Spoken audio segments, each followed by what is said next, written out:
Assalamualaikum sahabat kisah mistik. Di balik keheningan sebuah kampung kecil di lereng gunung, tersembunyi rahasia kelam tentang seorang perempuan yang tak pernah tua. Lelaki yang masuk ke rumahnya tak pernah benar-benar kembali. Cerita kali ini bukan sekadar horor, tapi juga teguran bagi kita yang tergoda oleh dunia tanpa batas. Inilah kisah Sundal Kampung Giri Mulia. Terima kasih untuk sahabat kisah mistik yang sudah subscribe dan setia mengikuti channel ini. Dukungan kalian adalah nyawa dari setiap cerita kami.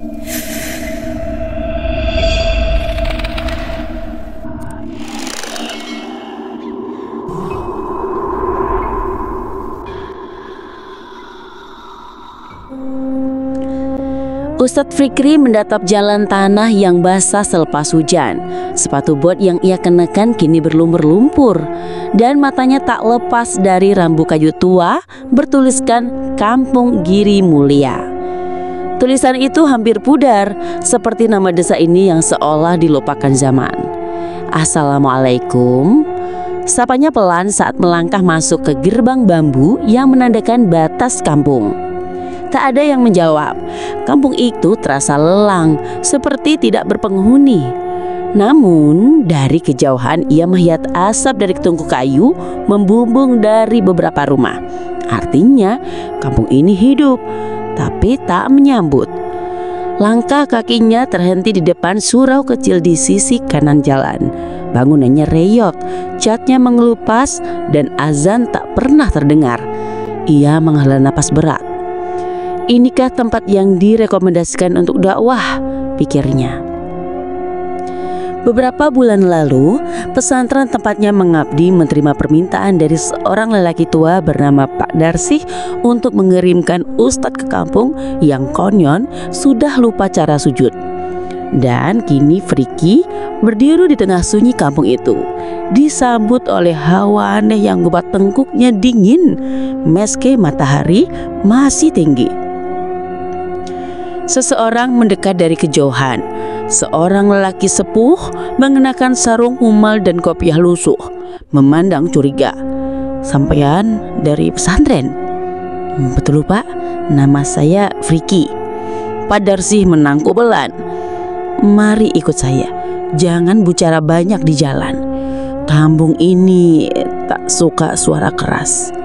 Mereka berjalan menyusuri jalan kecil yang dipagari pohon bambu dan pisang.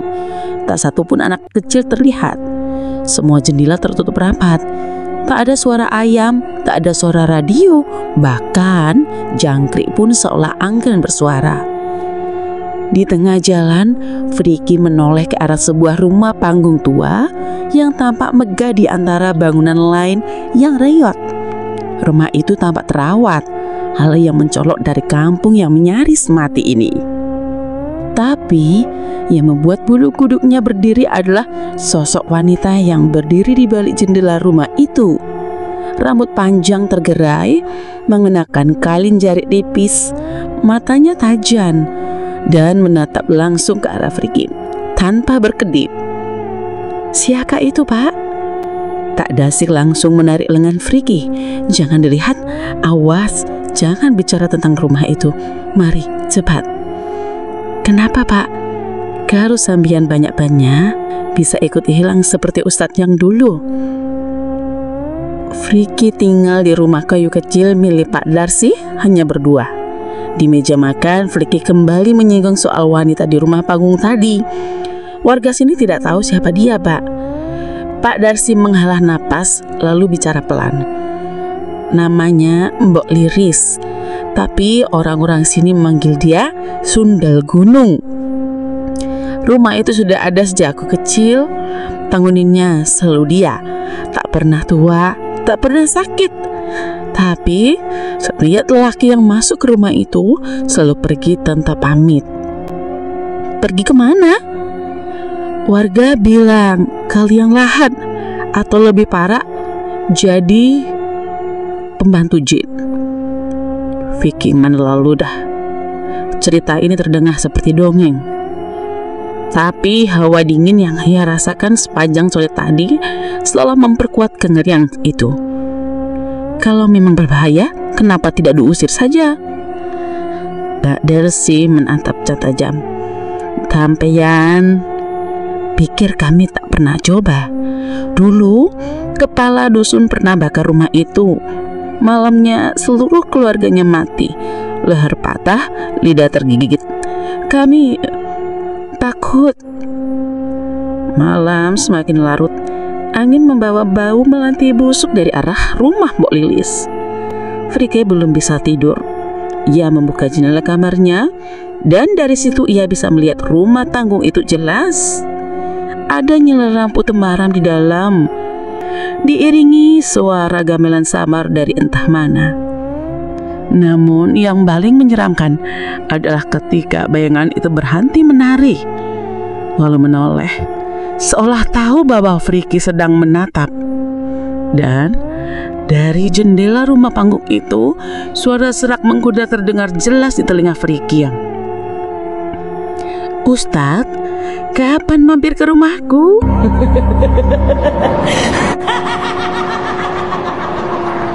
Ustadz Fikri duduk di tikar pandan yang digelar di dalam surau tua kampung. Wajahnya murung. Sudah 3 malam ia tak bisa tidur nyenyak. Bukan karena nyamuk, bukan pula karena dinginnya udara malam, tapi karena mimpi yang aneh, atau lebih tepatnya menggoda dan menakutkan. Dalam tidurnya, Fikri selalu bermimpi berada di rumah panggung milik Mbok Liris.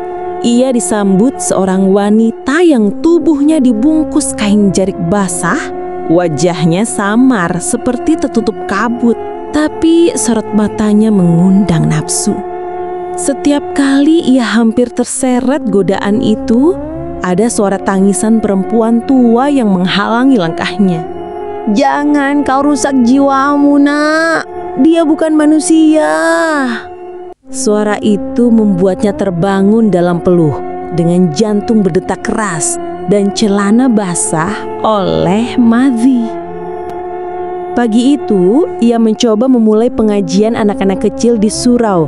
Namun yang datang hanya 2 orang bocah, Itam dan Pino. Keduanya terlihat takut-takut. Tanya Fikri, "Mana teman-teman kalian?" Itam menjawab lirih, "Ibu-ibu di kampung gak ngasih kami ngaji, Pak Ustadz. Katanya nanti marah." "Siapa yang marah?" Pino menunjuk arah rumah panggung Mbok Liris.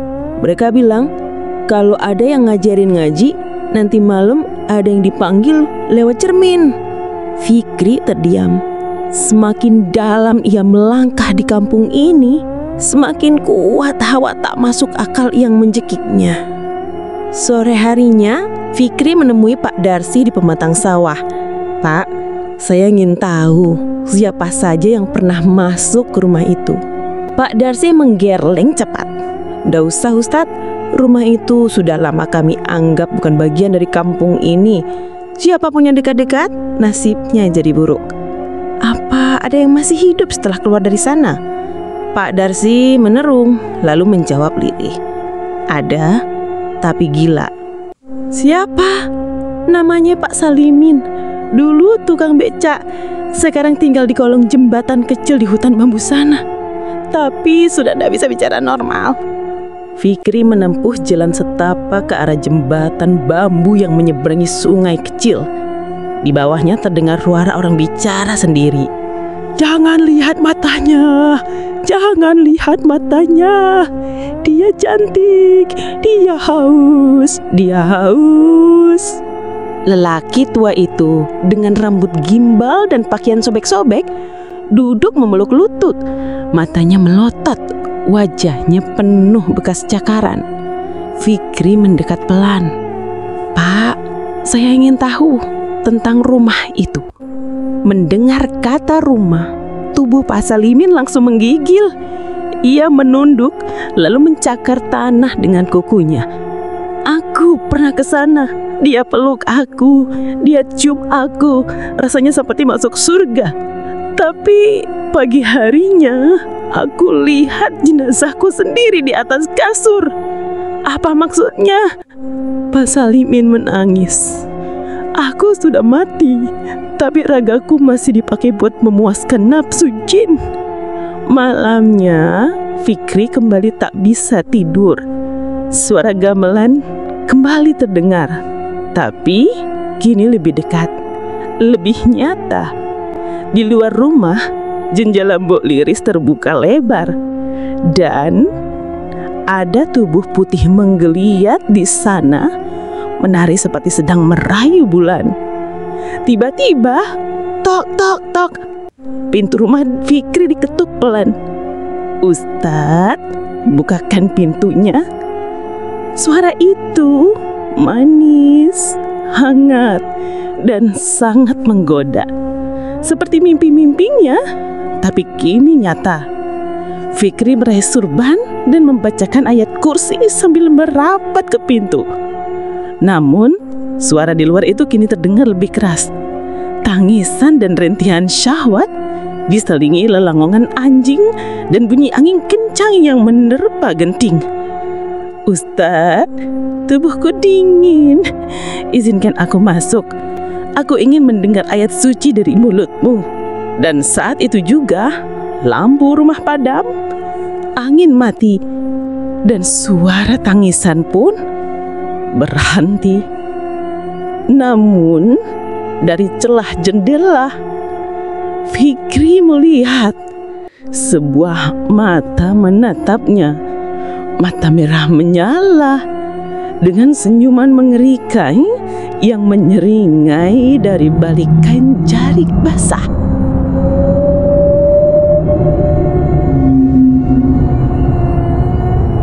Di siang yang terik, Fikri memutuskan mengunjungi Pak Lurah. Seorang lelaki paruh baya bernama Lurah Kasan menyambutnya dengan wajah lelah dan mata sayu. "Saya tahu sampean ingin bertanya tentang rumah Mbok Liris," kata Lurah Kasan sambil menyeruput kopi hitamnya. Fikri mengangguk. "Saya butuh tahu siapa dia sebenarnya. Ini bukan sekadar gangguan syahwat, ini seperti pesugihan." Pak Lurah menatap keluar jendela ke arah rumah panggung di kejauhan. Nama aslinya bukan Liris. Dulu dia dikenal sebagai Nyi Larasati, penari rongdeng terakhir di kampung ini sebelum pertunjukan dilarang. Cantik, liar, dan haus perhatian.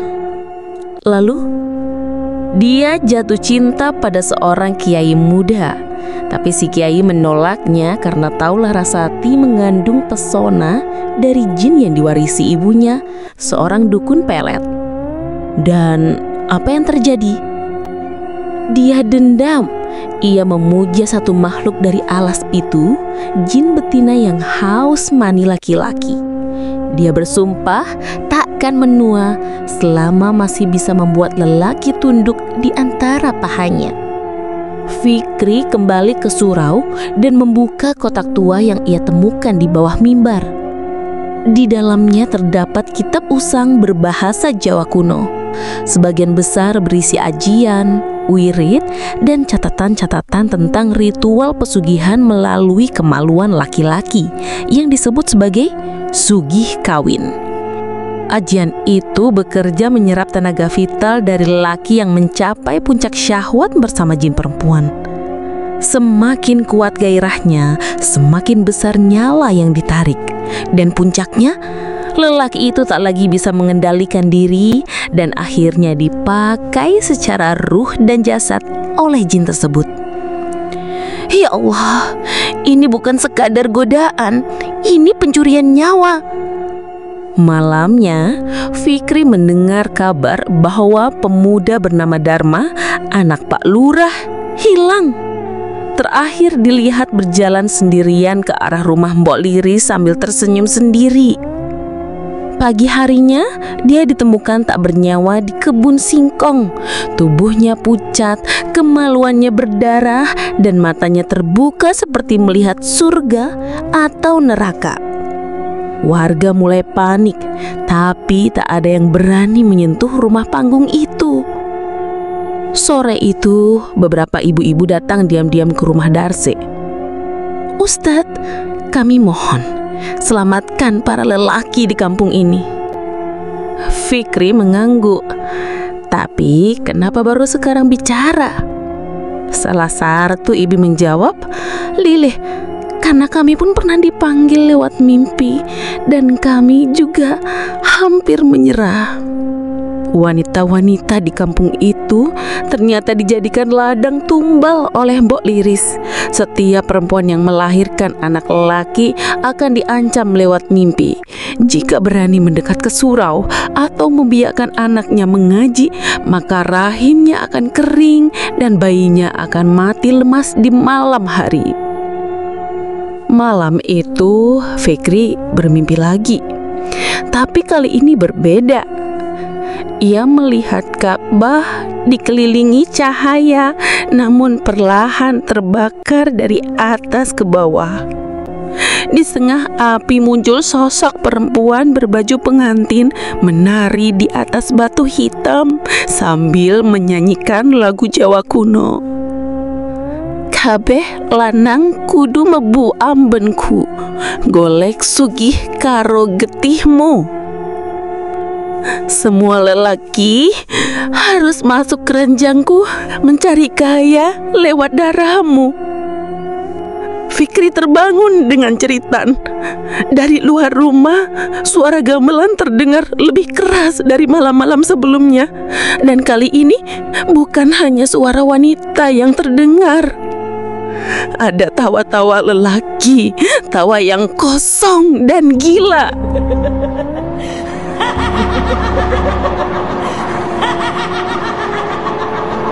Sudah 2 minggu sejak kebakaran rumah panggung milik Mbok Liris. Surau kembali terisi, suara anak-anak mengaji terdengar tiap sore, dan warga desa mulai tersenyum lebih sering. Seolah malam kelam di kampung Giri Mulya benar-benar telah sirna. Namun bagi Fikri, kedamaian itu terasa semu. Ia masih sering bermimpi, tapi bukan lagi tentang Mbok Liris, melainkan tentang dirinya sendiri, berdiri di depan cermin tanpa bayangan. Dan di belakangnya ada wanita dalam jarik basah yang memeluk lehernya perlahan, lalu menjilati telinganya sambil tertawa. Fikri akhirnya pamit pada Pak Darsi dan warga untuk kembali ke pesantren induk. Ia disambut hangat oleh para santri dan para ustadz senior. Tapi yang paling membuat hatinya tentram adalah sosok istrinya, Rahma, perempuan lembut dan sederhana yang sudah lama menantinya. Tapi sejak kepulangan itu, ada yang berubah dari Rahma. Malam pertama mereka setelah sekian lama berpisah terasa ganjil. Rahma mengenakan daster tipis warna merah muda, sesuatu yang tidak pernah ia kenakan sebelumnya. Caranya berbicara, memandang, bahkan menyentuh terasa lebih liar dari biasanya. Dan ketika Fikri bertanya, "Kenapa kamu berubah, Mah?" Rahma hanya menjawab dengan senyum menggoda. "Kamu pasti suka perempuan yang berani diranjang kan, Ustadz?" Malam kedua, Fikri bermimpi seperti biasa. Tapi kali ini Rahma yang menjadi Mbok Liris. Ia duduk di atas ranjang, rambutnya panjang menjuntai ke lantai, matanya merah, dan dari celah pahanya mengalir darah hitam panas yang menyembur hingga mengenai wajah Fikri. "Aku sudah ikut kau pulang, Ustadz. Kau membakar rumahku, tapi tidak membakar cintaku. Maka ku ambil tubuh istrimu karena dia lebih harum." Fikri terbangun dengan teriakan keras. Rahma ada di sisinya, tertawa pelan, tapi matanya tidak lagi sama. Sorotnya tajam, liar, penuh nafsu dan menyeramkan. Esoknya Fikri membawa Rahma ke pesantren untuk diruqyah. Namun saat air ruqyah disiramkan ke tangannya, Rahma langsung berteriak, "Panas bangsat, panas, panas!" Santri-santri panik. Salah satu ustadz berkata, "Dia kerasukan jin wanita yang kuat. Ini bukan gangguan biasa. Ini jin tua yang sudah berkelindan dengan syahwat manusia. Fikri terdiam dan dia tahu jin itu bukan sembarang jin. Itu adalah sisa dari Mbok Liris yang berhasil berpindah ke tubuh istrinya lewat mimpi syahwat. Di kamar, Fikri mulai memeriksa lemari dan laci pribadi Rahma. Ia menemukan satu benda mencurigakan, yaitu sebuah cermin kecil berbingkai kayu merah yang masih berembun meski disimpan dalam kain. Itu cermin yang sama yang ditemukan di bawah puing rumah Mbok Liris. Astagfirullah, jin itu ikut lewat barang ini. Malam itu, ia memecahkan cermin itu sambil membaca ayat-ayat perlindungan. Tapi justru saat cermin pecah, Rahma pingsan dan kejang hebat. Bibirnya mengeluarkan darah dan suara-suara asing terdengar dari tenggorokannya. Kau bisa bakar rumahku, Ustadz, tapi tubuh istrimu lebih hangat, lebih nikmat. Aku akan tetap menari di atas ranjang halalmu. Beberapa hari kemudian, Fikri memutuskan membawa Rahma untuk umroh demi meminta perlindungan langsung di Baitullah. Di depan Ka'bah, ia berdoa sambil menangis, menyebut nama Rahma dan memohon agar Allah mengembalikan ruh istrinya sepenuhnya. Malam terakhir di Mekah, Fikri bermimpi. Ia melihat Rahma tersenyum, mengenakan mukena putih, memeluknya erat sambil berbisik, "Terima kasih telah menyelamatkanku, Mas. Aku kembali, tapi jangan izinkan lagi wanita asing masuk ke dalam mimpimu." Setelah kembali dari umroh, Rahma benar-benar berubah. Wajahnya bersinar, tutur katanya lembut kembali. Tak ada lagi gairah aneh, tak ada lagi sorot mata jin. Namun, suatu malam Fikri menerima surat dari Pak Darsi. Di dalamnya ada foto rumah panggung Mbok Liris yang terbakar itu kini sedang dibangun kembali oleh orang tak dikenal. Dan satu kalimat ditulis tangan di balik surat, "Hati-hati Ustadz, kadang pesugihan tidak mati, hanya pindah alamat."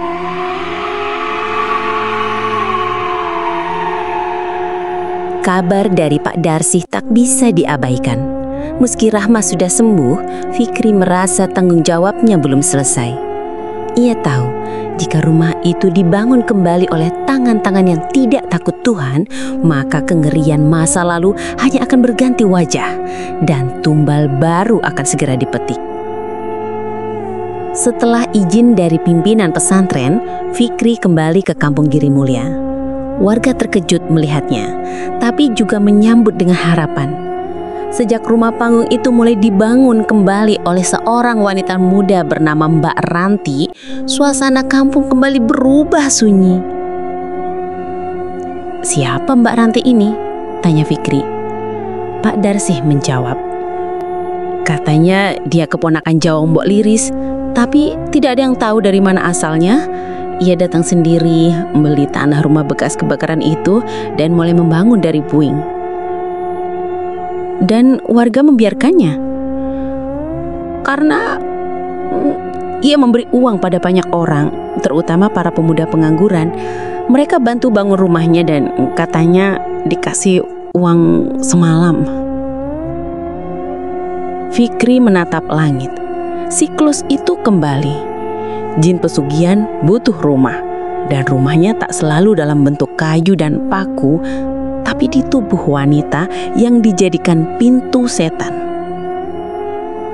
Malam itu, Fikri mengintai rumah baru yang telah dibangun Mbak Ranti. Arsitekturnya nyaris sama. Panggung dari kayu jati, dinding anyaman bambu halus, dan lampu temerang menggoda dari jendela yang selalu terbuka. Ia melihat 3 pemuda desa datang ke rumah itu lalu masuk, tapi tak satu pun keluar sampai pagi. Dan saat fajar menyingsing, hanya Mbak Ranti yang muncul dengan rambut basah, senyum tipis, dan jari basah yang sama seperti yang pernah dikenakan Mbok Liris. Ya Allah, dia bukan hanya penerus, dia berwujudan kembali. Fikri menyiapkan rencana. Ia membuka kembali kitab-kitab lama dari pesantren, kitab yang hanya dibaca oleh para mursyid, berisi doa pemutus ikatan judi syahwat. Satu syaratnya, membacakan doa itu di atas ranjang yang telah digunakan untuk pesugihan sambil membawa satu benda dari korban terakhir. Dan malam itu, salah satu pemuda yang semalam ke rumah Mbak Ranti mati dengan tubuh membusuk dalam waktu 6 jam. Di tangan korban ditemukan jari kecil yang sama dengan milik Mbok Liris. Fikri menyusup masuk ke rumah Mbak Ranti. Rumah itu kosong, sunyi, tapi hawa panas menyergap seperti sauna. Di dalam kamar, ranjang kayu dengan sprei merah darah menunggu. Ia letakkan jari korban di atas ranjang, lalu duduk. Lalu mulai membaca doa dengan suara lirih tapi tegas. Ayat demi ayat mengalir. Ya Allah, Tuhan segala jin dan manusia, pisahkan ikatan nafsu dari ruh yang terperangkap. Kembalikan mereka pada tanah dan bakarlah pintu-pintu syaitan dengan cahayamu. Lantai mulai bergoncang. Lampu bergoyang. Suara gamelan mengalu dari luar jendela, lalu berubah menjadi jeritan wanita dan tawa ratusan pria. Mbak Ranti muncul dari balik tirai. Tubuhnya setengah telanjang, kulitnya mengelupas menunjukkan daging hangus dan matanya merah tua. Kau pikir bisa menghentikan kau, Ustadz? Aku adalah kenikmatan yang disembah, bukan dilawan. Fikri tak gentar. Ia lemparkan raja dan mengucap takbir dengan lantang. Api menyala, tapi bukan dari api biasa. Api ruh menyelimuti tubuh Mbak Ranti, ranjangnya dan seluruh ruangan yang tiba-tiba berubah menjadi lautan bayangan lelaki yang menangis tanpa suara. Dan di tengah kobaran itu, suara Mbok Liris kembali terdengar. Aku akan tetap menari selama masih ada lelaki yang menjual jiwanya demi kenikmatan. Beberapa hari kemudian, rumah itu hancur sendiri, tanpa api, tanpa perlawanan, hanya tinggal tiang hitam seperti arang. Warga menyebutnya rumah syahwat iblis. Tak ada yang berani membangun lagi di atasnya. Bahkan hewan pun tak mau mendekat. Fikri kembali ke pesantren. Rahma menyambutnya dengan wajah teduh.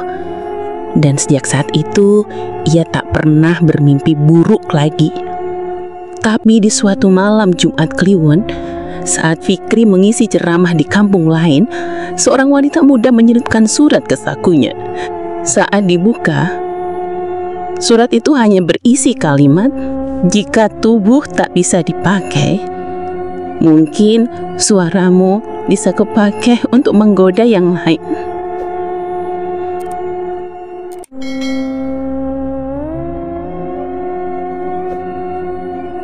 Sahabat kisah mistik, di balik kisah ini kita diingatkan bahwa godaan syahwat bukan hanya ujian bagi tubuh, tapi juga bagi roh. Iblis tak selalu datang dengan rupa menyeramkan. Kadang ia hadir dalam senyuman menggoda, tubuh menggairahkan, atau janji kenikmatan sesaat. Kampung Giri Mulia adalah cerminan kecil dari dunia yang penuh tipu daya. Di sana, perempuan bisa dijadikan alat tumbal dan lelaki bisa menjadi korban karena kelemahan iman. Mari kita jaga hati, sahabat, karena kadang pintu neraka terbuka dari dalam diri kita sendiri, dari pandangan yang tak terjaga, dari syahwat yang dibiarkan tumbuh tanpa arah. Semoga kita semua dijauhkan dari fitnah dunia dan selalu dalam lindungan Allah Subhanahu wa Ta'ala. Terima kasih telah mendengarkan hingga akhir. Wassalamualaikum warahmatullahi wabarakatuh.